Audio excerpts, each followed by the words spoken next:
prepared a spreadsheet to consolidate her team's assignment submission plan. She wants to ensure that each of her team members gets a copy of the spreadsheet so that they are well informed. She mailed the spreadsheet to all of them.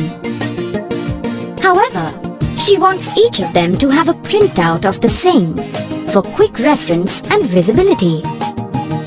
So she decided to take the printout of the sheet and distribute the copy to each of her members. She gave the print command for printing one copy of the spreadsheet to see if the content is visible and fits into page. She found that some of the columns in the spreadsheet are not visible as the width of the spreadsheet exceeded the width of the page. She realized that the data representation on the printed sheet can be improved to make it more presentable. She also noticed a difference when she compared the spreadsheet screen on the computer with the printout. So, she decided to finalize the appearance of data on the screen as well as on the paper before she takes more printouts. Time to use MS Excel functionalities. MS Excel provides view options so that the user can visualize how the spreadsheet would appear on screen or in print. The normal view is the default view and good for screen viewing. The page layout view will show the appearance of the spreadsheet on paper. Click the View tab and select the page layout view to see how the spreadsheet would appear in print. This helps the user to adjust the spreadsheet before actually printing it. The page break preview shows the data page-wise. This will help the user to adjust the print area and page breaks. Anita found that the spreadsheet runs into few pages, so she wants to assign a page number to every page and also have a title for the document. She inserted a header and footer on every page of the document. It helps in making the data more presentable. The header and footer are separate from the data on the worksheet and appear on the print or preview only. The header appears at the top of the page, while the footer appears at the bottom of the page. To add a header and footer, click the Page Layout tab and then the Page Setup launcher.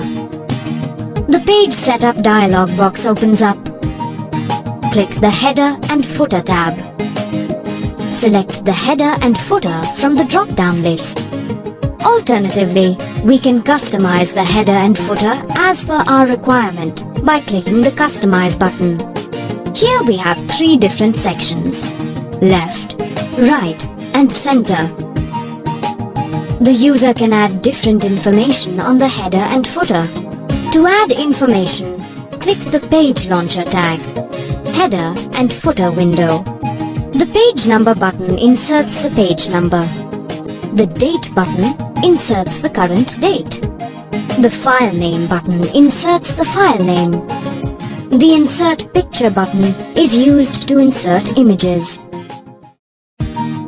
As Anita's spreadsheet spans multiple pages, she wants to name the columns on each page.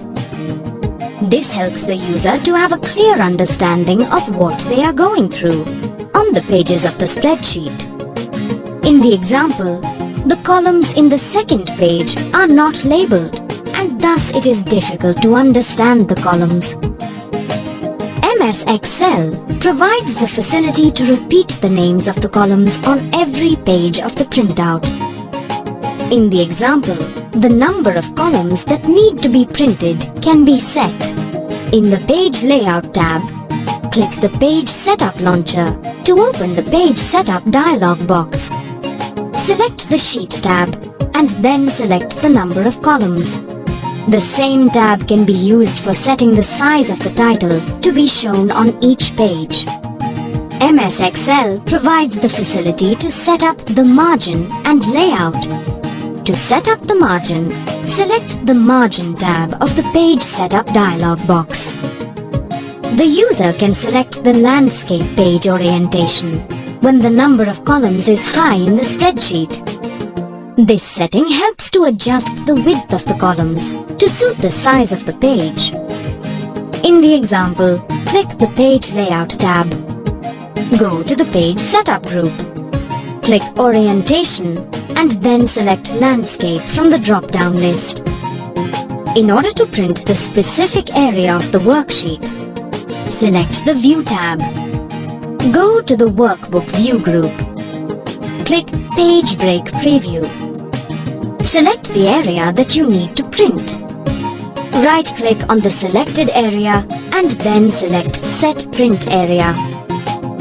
Anita also explored the option to print specific pages of the spreadsheet. She gave the print command to get the current page printed and had specific parts of the spreadsheet printed by entering the page ranges.